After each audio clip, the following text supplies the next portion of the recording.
পাহাড়, হাওর আর সবুজ প্রকৃতির মিলবন্ধনে গড়ে ওঠা সুনামগঞ্জের এই টেকের ঘাট পর্যটকদের কাছে যেন একটি স্বর্গরাজ্য।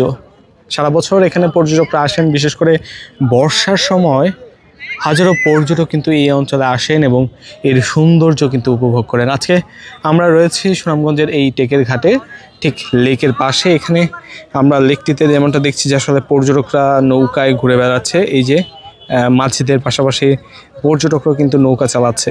এছাড়াও এপাশে দেখছি যে পর্যটকরা ঘুরছেন। আর এই যে বড় পাথরগুলো রয়েছে, পাথরগুলোর ঠিক নিচ দিয়ে কিন্তু একটি নৌকা আমরা দেখতে পাচ্ছি। এর উপরে যদি আমরা একটু দেখানোর চেষ্টা করি, এই যে উপরের অংশটি দেখছি আমরা, এখানে কিছু গাড়ি দেখতে পাচ্ছি, যে এইটি গাড়িগুলো হচ্ছে ভারতের, এবং ভারতের এখান দিয়ে একটি স্থলবন্দর রয়েছে বাংলাদেশের, যার এই স্থলবন্দর দিয়ে কিন্তু পাথর আমদানি করা হয়।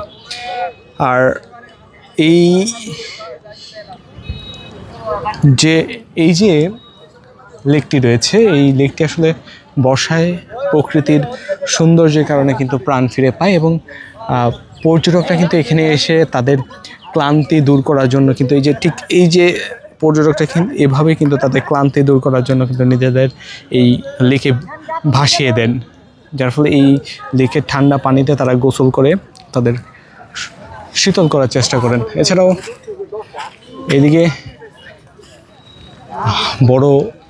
ছোট বড় পাহাড় রয়েছে, যদিও এই যে ভারতের অংশের যে পাহাড়গুলো রয়েছে, সেই পাহাড়গুলোর তুলনায় বাংলাদেশের পাহাড়গুলো একেবারে ছোট।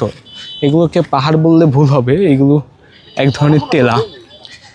দূরে আমরা দেখছি পর্যটকরা ঘুরে ফিরে দেখছেন, তারা দেখছেন তাদের পছন্দ মতো জায়গায় যাচ্ছেন, ঘুরছেন।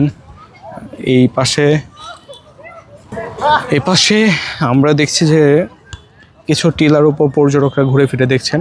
আসলে সুনামগঞ্জ এই টেকের ঘাটকে বলা হয় পর্যটনের হৃৎপিণ্ড, অর্থাৎ প্রতি বছর বর্ষা মৌসুমে কয়েক লাখ পর্যটক কিন্তু এখানে আসেন, যার ফলে এই অঞ্চলের অর্থনীতি, এই অঞ্চলে ব্যবসা বাণিজ্য সব কিছু কিন্তু চাঙা হয় এখানকার পর্যটকদের আগমনের ফলে। নদীয়ার এই পাহাড়ের এই জেলা বরাবরই খুবই গুরুত্বপূর্ণ। এখানকার মানুষরা যেমনটা বলেন যে আসলে তাদের যে বৈষম্য, তাদের যে অবহেলা, সেই অবহেলা কিন্তু অনেকটাই কেটে গেছে পর্যটকদের আগমনের ফলে।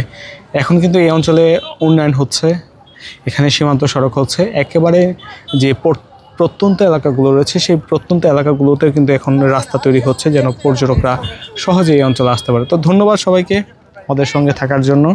আবারও নতুন কোনো ভিডিও নিয়ে আপনাদের সাথে হয়তো নতুন কোথাও যুক্ত হব।